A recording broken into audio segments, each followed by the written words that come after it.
주신 말씀은 룻기 2장 1절로 7절입니다. 룻기 2장 1절로 7절 교독해서 읽도록 하겠습니다. 나오미의 남편 엘리멜렉의 친족으로 유력한 자가 있으니 그의 이름은 보아스더라.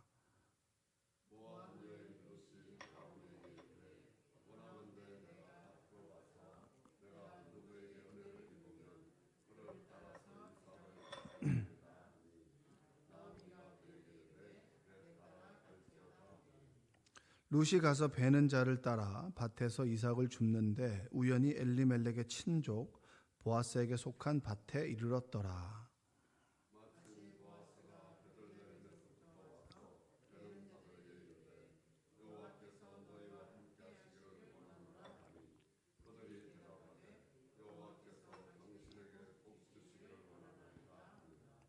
보아스가 베는 자들을 거느린 사환에게 이르되 이는 누구의 소녀냐 하니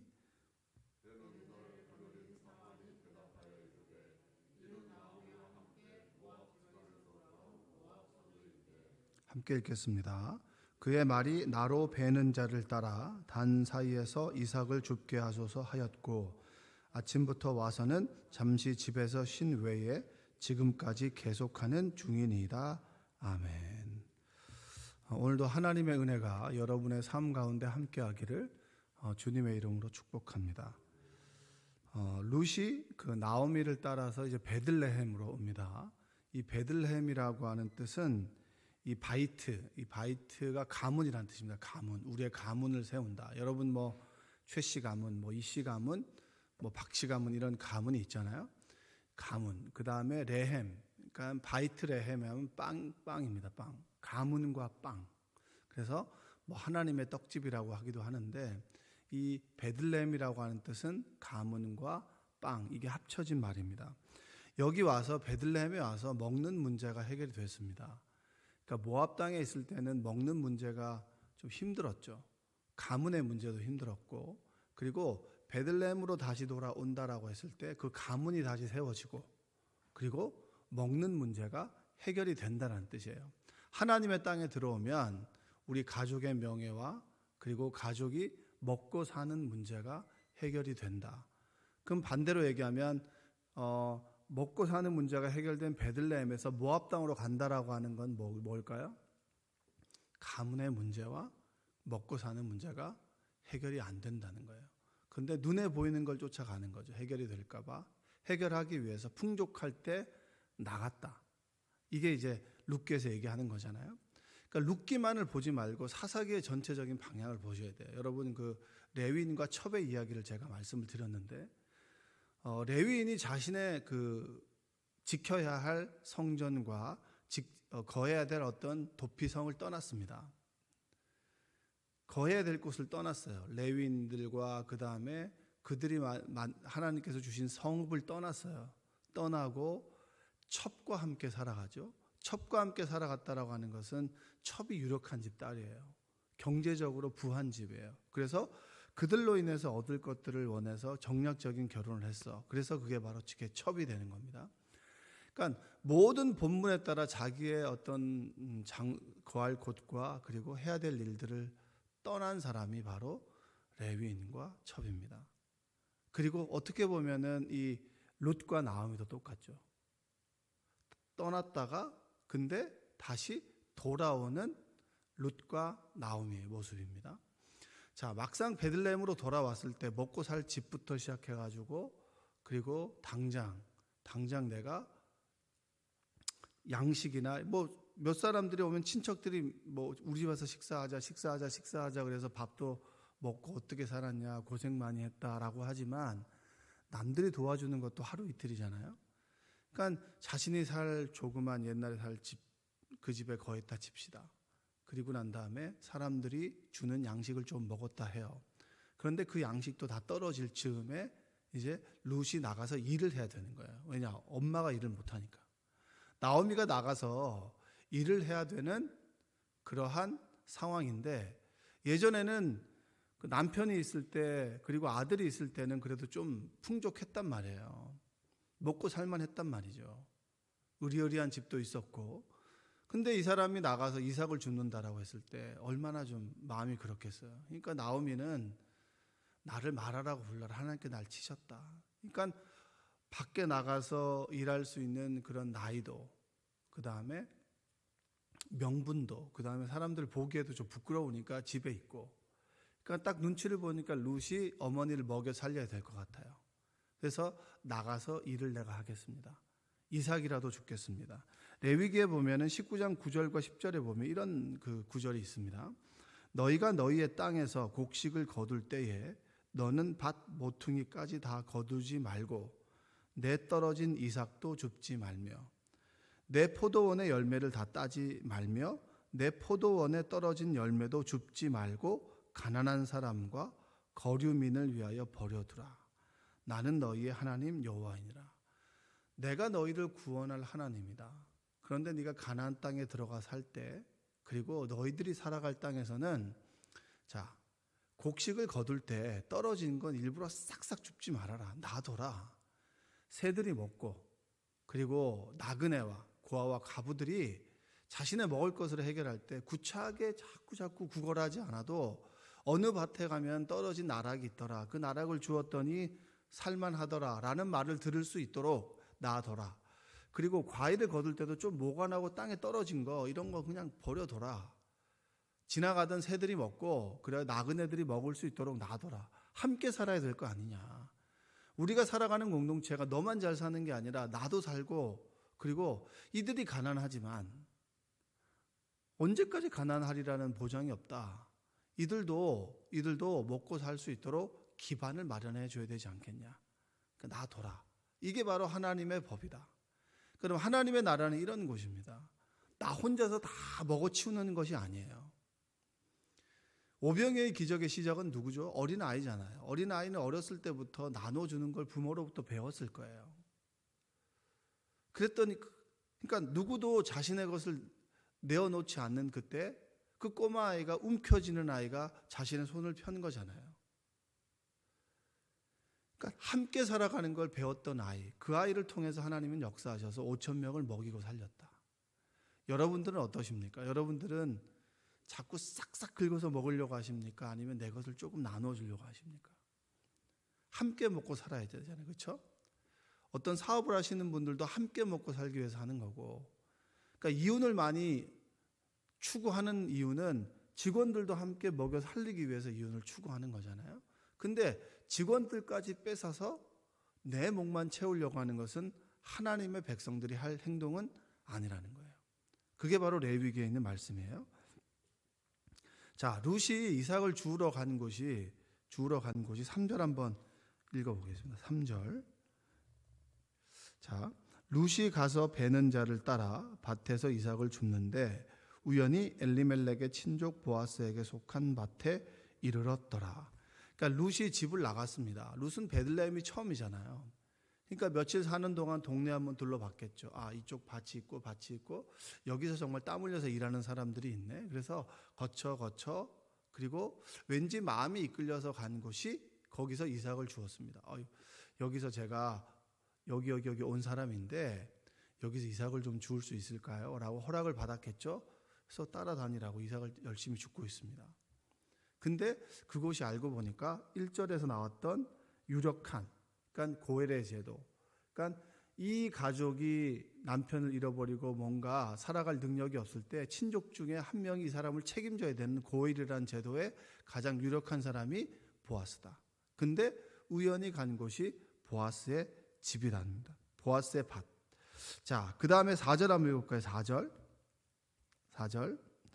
마침 보아스가 베들레헴에서부터 와서 베는 자들에게 이르되 여호와께서 너희와 함께 하시기를 원하노라 하니 그들이 대답하되 여호와께서 당신에게 복 주시기를 원하나이다 하니라. 3절에 보니까 우리 그 박수희 전사님이 설교했잖아요. 그렇죠? 3절에 우연히 엘리멜렉의 친족 보아스에게 속한 밭에 이르렀더라. 자, 수많은 밭 중에서 내가 간 곳이 우연히 보아스의 밭이었다. 여러분들도 우리 교회 다니시는 분들도 그렇고 우리 교회를 안 다니지만 새벽기도 오시는 분들도 그렇고 우연히 지나가다가 보니까 유치원인데 교회가 있는 모양이네 라고 해서 지하에 들어와 봤더니 사람도 없고 편안해. 그래서 기도를 좀 이제 왔다 갔다 기도를 하게 된 거죠. 처음부터는 어떤 사람은 화장실을 쓴 분도 계실 거예요. 막 급한 표정으로 저한테 물어본 분들이 있거든요. 그럼 친절하게 지하 1층에 가시라고. 그리고 이제 지하 1층 그 남자 화장실에 보면은 이 세면대 그 칫솔 세트가 꽂혀 있어요. 이게 우리 교인들 거는 아니거든요. 경찰. 이 잠복 근무를 서는 경찰이에요. 경찰이 여기다 꽂아놓고 다녀요. 그러면 제가 이제 한 번씩 인사하고 혹시 우리 화장실에 무슨 문제가 없나 잘 좀 봐달라고. 그리고 좀 누가 도둑들이 왔다 갔다 하는 건 아닌지 좀 잘 좀 보라 그러면 알겠다고 이러거든요. 서로 인사도 하고 한단 말이에요.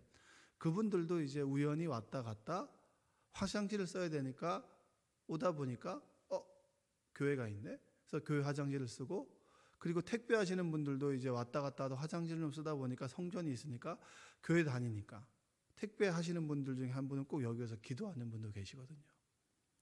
수많은 집들이 있단 말이에요. 그러니까 택배하시는 분들은 뭐 수백 집들을 왔다 갔다 하시겠죠. 근데 우연히 이곳에서 물을 마시고 우연히 이곳에서 기도를 했다. 근데 우연히 기도했는데 마침 누구를 만났다? 보아스를 만난 거예요. 롯이라는 사람이. 우연히 그곳에 갔고 마침 보아스가 왔다. 이게 이제 우리가 살아가는 인생 가운데 좋은 일이 있을 때 하는 말이잖아요. 우연히 내가 좋은 교회를 발견했어. 근데 이 교회가 좀 교단이 어디야? 2단이야? 아니야? 뭐 이런 것도 알아볼 때 궁금할 테고, 교회는 좋은 것 같고 설교 말씀은 좋은 것 같은데 이 교회가 어느 교단인지 궁금하기도 하고, 그렇죠? 이렇게 되면서 여러분이 여기 앉아 계신 거예요.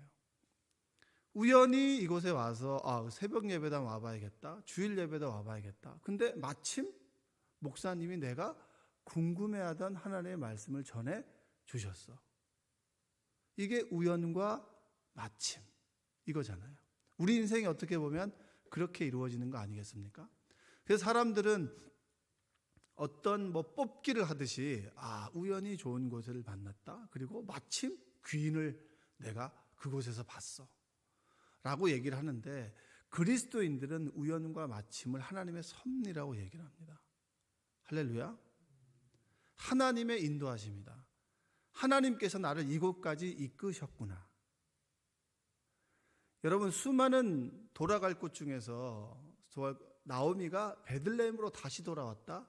그것이 가야 할 곳이 그곳밖에 없었다라고 생각할 수 있겠지만, 하나님께서 그 생각을 몰아가시고 환경을 몰아가셔서 하나님의 사람을 하나님의 집으로 다시 돌아오게끔 하나님의 인도하심이라고 고백하는 것이 그리스도인입니다. 여러분이 이곳에 앉아 계신 것, 제가 이곳에 서 있는 것이 우리의 인생의 계획 가운데 우연히 이루어진 것 같지만 하나님의 섭리고 계획이라고 하는 거예요. 여러분들이 우연과 이 마침을 그냥 바람이 지나가듯이 우연히 그냥 만났다라고 하는 것이 아니라 하나님께서 나의 삶을 인도하고 계시는구나. 그런데 우리는 표현을 우연히, 마침. 그곳에서 룻이 보아스를 만났습니다. 우리는 창조를 믿죠. 창조. 진화를 믿지 않습니다. 진화라고 하는 것은 부분적으로 발달할 수는 있죠. 그 진화조차도 우리는 하나님의 창조의 일부분이라고 얘기를 할 수는 있어요. 태초에 하나님께서 창조하시고 하나님께서 떠나셨냐? 끊임없이 지금도 하나님께서 뭘 만드시죠. 우리의 생각을 통해서, 지식을 통해서 새로운 컴퓨터를 만드는 것도 어떻게 보면 하나님의 창조예요. 지금도 끊임없이 하나님께서는 우리의 인생을 창조해 나가시고 만들어 가신단 말이에요. 그 속에서 우연과 마침이라고 하는 것은 하나님의 창조의 한 부분이고, 그 창조가 우리 인생 가운데, 미세한 우리 한 사람의 인생 가운데 하나님의 이끄심과 인도하심의 표현이 바로 우연과 마침이라고 하는 겁니다. 자, 여기에서 보니까 7절 한번 볼까요? 7절. 5절에 보니까 보아스가 베는 자들에게, 그 사환에게 저 소녀가 누구냐라고 물어요. 그리고 난 다음에 7절에 얘기합니다. 6절과 7절을 같이 한번 읽어보겠습니다. 베는 자를 거느린 사원이 대답하여 이르되 이는 나오미와 함께 모압 지방에서 돌아온 모압 소녀인데 그의 말이 나로 베는 자를 따라 단 사이에서 이삭을 줍게 하소서 하였고 아침부터 와서는 잠시 집에서 쉰 외에 지금까지 계속하는 중이니이다. 자, 여러분, 룻이라고 하는 여인이 참 성실한 사람이에요. 수많은 밭을 지나서 왠지 여기서는 받아줄 것 같아 우연히 들어간 곳이 거기서 제가 여기서 이삭을 좀 주어도 되겠습니까? 조용히 하고 뒤를 따라서 이삭을 주우세요 라고 얘기를 하고 이제 이삭을 줍는데 아침부터 이 허락한 이 일꾼들이 볼 때 이 여자가 요령을 피우지 않는 거예요. 요령도 피우지 않고 묵묵하게 여러분, 이방 여인이 남자들만 일하는 그곳에 가서 일을 한단 말이에요. 그러면 그 당시에는 수많은 희롱을 당할 수도 있고 험한 일을 당할 수도 있고 그리고 욕보이는 일을 당할 수도 있는 거예요. 근데 그걸 무릅쓰고 제가 여기서 좀 먹고 사는 문제가 급해서 그러니 좀 일을 좀 해도 되겠습니까? 하라. 근데 아침부터 쉬지 않고 열심히 일을 하는 거예요. 여러분 한번 생각해 보세요. 밭에서 일하는 사람들이 얼마나 열심히 일합니까? 여기 이마에 땀이 송글송글 맺히고 코에도 그리고 등에도 옷이 다 젖을 정도로 얼마나 열심히 일해요. 근데 이 여인이 얼굴도 가리고 정말 열심히 뒤를 따라다니면서 일을 하는 거예요. 그래서 보아스가 물었죠. 보아스가 물으니까 아침부터 와서는 잠시 집에서 쉰 외에 점심 먹을 때를 잠깐 제외하고는 끝까지 일한다는 거예요. 여러분, 룻이 정말 열심히 사는 사람입니다. 나오미를 따라간다라고 하는 것도 그렇고 나오미가 그를 받아준 것도 그렇고 열심히 살아가는 며느리였어요. 이방 여인이죠. 또 남의 밭에 와서 먹고 사는 문제, 어머니까지 먹여 살려야 되니까 얼마나 열심히 일했겠습니까? 요령도 피우지 않고 그 더운데 땀을 뻘뻘 흘리면서 하루 종일 열심히 일했어요. 그 모습이 같이 일하는 사람이 볼 때도 참 대견하다 싶을 정도로 열심히 일을 했습니다. 여러분, 그의 열심이 우연과 마침을 만들어가는 거예요. 할렐루야. 더 정확하게 얘기하자면 룻의 열심보다 더 열심히 일하시는 분이 하나님이세요.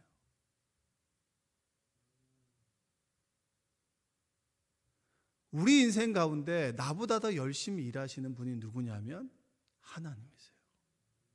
믿으십니까? 저희 조카가 이제 취직을 했습니다. 처조카가 취직을 했는데 이제 한 그 학부 때도 이렇게 요즘에 스펙을 쌓는다고 좀 시간이 걸렸고 그리고 면접을 한 10번 이상은 좀 본 것 같아요. 근데 마침내 이제 증권회사에 들어간 거죠. 증권회사에 들어갔는데 저는 그 말이 참 웃겼어요. 저랑 제 아내하고 이제 처형하고 가족들은 열심히 기도를 했습니다. 기도를 해서 들어갔는데 그 친구는 하는 얘기가 제 생각보다 좀 일찍 들어간 것 같다고 이렇게 얘기를 하는 거예요. 지금 상황 속에서 이제 경쟁률도 세고 그리고 스펙 있는 애들도 많고 하니까 이제 뭐 증권회사 정도 들어가려면 그래도 다 스카 이상이잖아요. 그렇죠?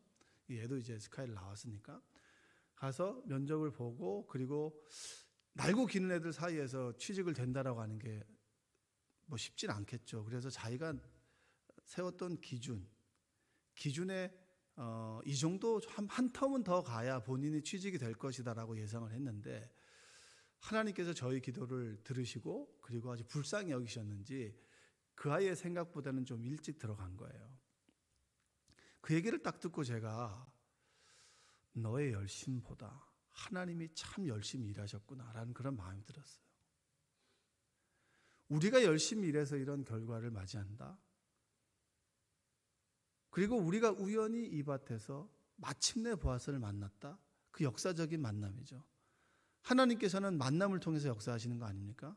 하나님의 사람과 하나님의 사람이 하나님의 뜻 가운데 만났을 때 하나님의 역사는 이루어지는 것입니다. 룻이 수많은 밭 중에서 우연히 보아스의 밭에 갔다. 보아스의 밭에 갔는데 그때 항상 자주 자리를 비우는 보아스가 마침 그 시간에 온 첫날에 그를 만났어. 근데 그 순간에 룻도 정말 열심히 일을 했고 하나님께서 일하는 그 사람의 감독자의 입을 열어주셔서 이 아이의 칭찬을 하게 했고, 또한 우연히 밭에서 말하는 수많은 사람들, 거절할 수 있는 사람 말고 거절하지 않을 사람을 만나게 해서 일하게 했고, 보아스가 또 궁금해서 그 소녀의 일을 물어봤고, 그리고 또 좋은 이야기를 하게 했고, 또 열심히 일했고, 이 모든 것 속에서 누가 일하셨냐는 거예요. 하나님의 일하심. 여러분, 나오미는 한탄하지 않겠습니까? 하나님이 나를 치셨다. 어떻게 나를 그럴 수 있냐? 내 남편을 잃어버리고 아들을 잃어버릴 때 하나님은 뭐 하셨습니까? 이런 질문하는 거 아니에요? 나를 나옴이라고 부르지 마라. 나를 기쁨이라고 부르지 마라.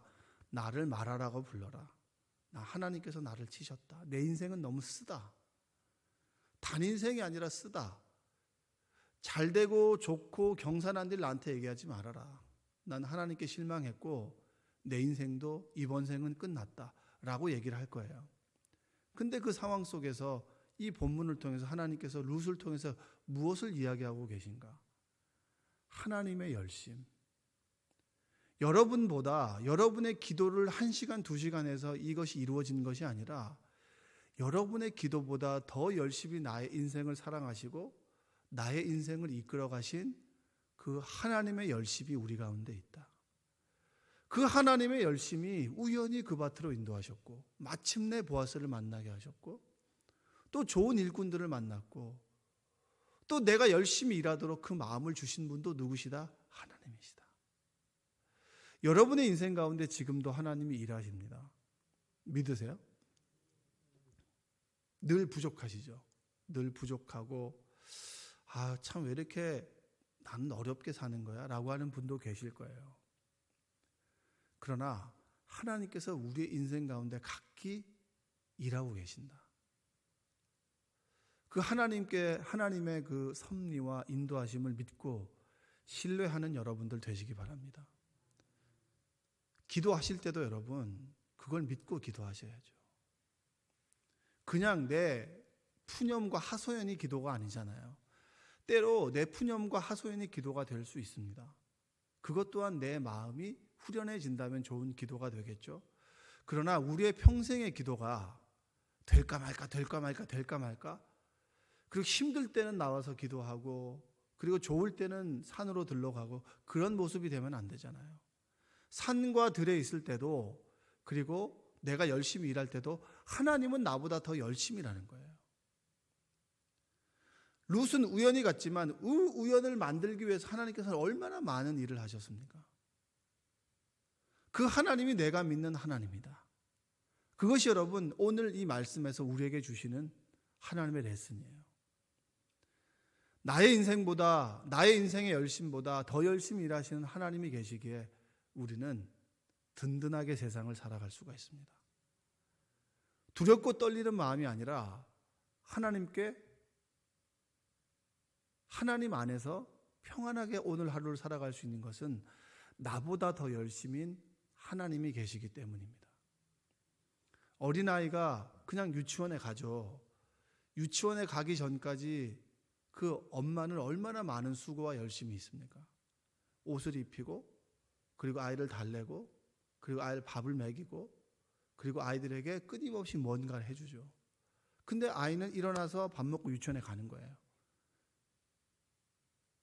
아이는 그것밖에 모르죠. 그러나 그 엄마는 얼마나 열심히 있습니까? 그 하나님께서 나의 하나님이 되시고 우리의 하나님이 되신다. 그 하나님을 믿고 오늘도 열심으로 하루를 살아가시기를 주님의 이름으로 축원드립니다. 기도하겠습니다. 사랑과 은혜가 풍성하신 아버지 하나님 감사합니다. 하나님께서 우리를 불러주시고 하나님의 인도하심 따라 우리가 살아가는 세상에서 우연과 얼마나 많은 마침내 일이 일어납니까? 그 우연과 마침이 하나님의 열심이요 하나님의 일하심의 결과임을 깨닫게 하여 주옵소서. 오늘도 하나님께서 나의 인생을 외면하지 않으시고 나의 인생을 사랑하셔서 열심히 일하신다라고 하는 그 진리 앞에서 나도 주어진 삶을 열심히 살아가도록 인도하여 주옵소서. 예수님의 이름으로 기도합니다. 아멘.